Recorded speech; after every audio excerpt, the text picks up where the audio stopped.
All right, Dave with AAA Coach here. I'm here with Ava Flanel. She is a firearms instructor.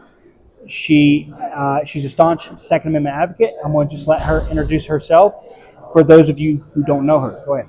Hey everyone, so I am now, as of just a few days ago, the VP of Legislative Engagement for Colorado State Shooting Association. I also have a podcast called the Ava Flanel Show. And then, as you said, I've been an instructor now for, I guess since 2013, so it's been a while. But yeah, I have my hands in a little bit of everything at this point. So let's just start off with that. Then how did you become an instructor? Exactly. I became an instructor because my mom was a firearms instructor, Yeah. and sadly, she passed away. Understood. And I moved back from New York City. At the time I was living in New York City, I lived there for 8 years. Moved back to help with the family business, and I realized that there weren't a lot of female instructors helping other, females. So Okay. that's why. Right on. So SB3. This is the way I understand it. I want to see your take on it. You have to get a permit to even take the safety course. Yes. You take the safety course, either the 16 or the 4 or both. That's kind of wishy-washy right now because I've heard Did you say the 16? the 12-hour Yeah. and 4-hour. Yeah. Now it's unclear whether you have to take both of those or just one of those, depending on if you have a hunter safety course. So if you have a hunter safety license, you would take a 4-hour safety class. If Okay. you don't have your hunter safety license, you would take a 12-hour class. Okay. See, I've heard the Yeah. opposite, right? So, Yeah. so that just shows you how confusing this bill actually is. It is. So, let's go into last year's bill for the concealed weapons class, the 8-hour class. I assume you're a verified instructor in El Paso Yes. County. I am also a verified instructor. Number 3. Anyway, Woo! I don't know. I think I was like number 28. but so you have to go and you have to take the concealed handgun permit class or course from a verified instructor. It has 8 hours, 50 rounds minimum. There's a written test and then there's a range test. Okay. Then you can go apply for your concealed carry permit, which is another $150, let's call it. Yeah. So then, if you want to exercise your Second Amendment right, even with one of these specified semi-automatics, you would have to take more training, and that doesn't even count towards the 12-hour or the 4-hour.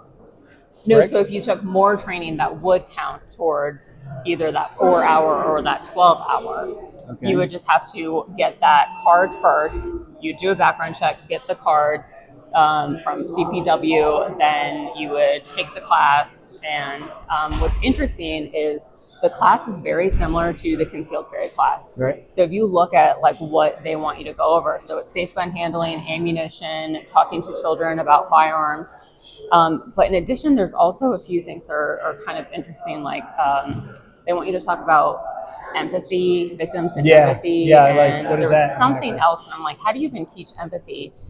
Also, what I thought was really interesting, and I was hoping that one of the reps was going to ask me when I just testified, but I noticed that they also want you to demonstrate how to use the firearm safely.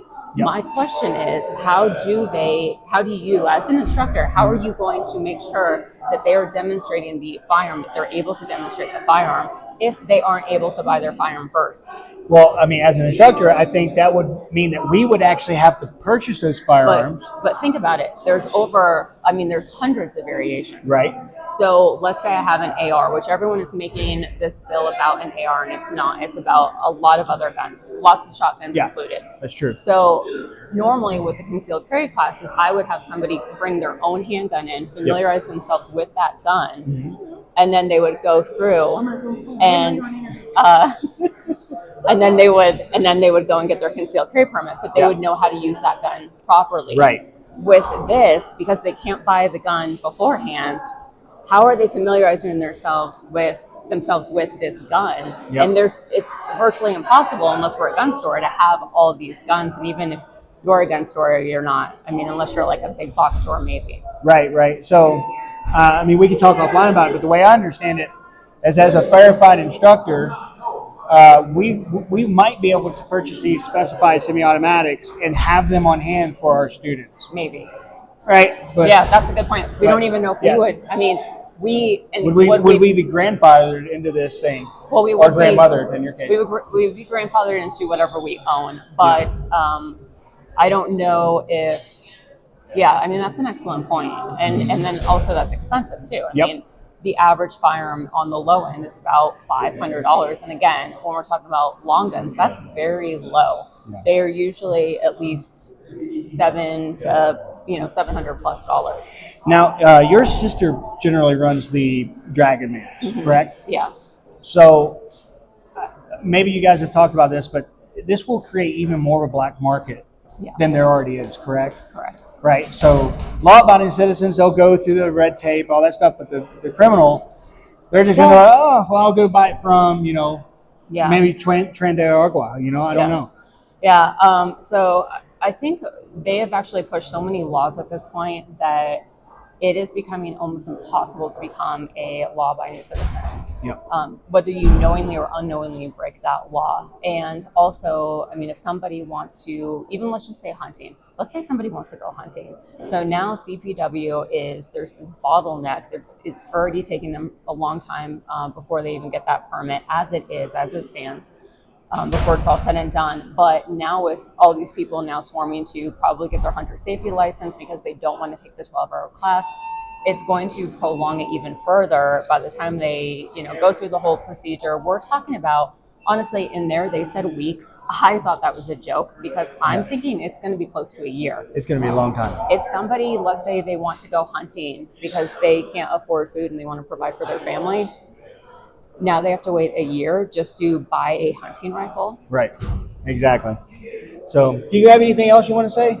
I don't have any more questions. So I do. I do. In fact, everybody needs to vote because the reason why all these bills are passing is because we were outnumbered in there. And, we can, I mean, it's great to show up and testify, but it's really important that we vote in elections, which gun owners are just notorious for just not turning up for. Yep. Okay. Well, this is Dave with AAA Coach with Ava Flanel. So you guys go vote.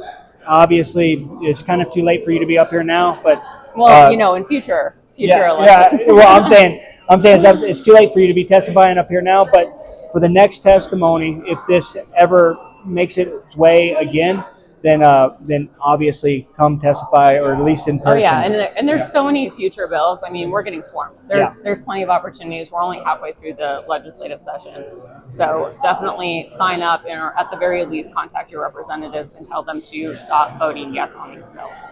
Okay, that's it. Thank you.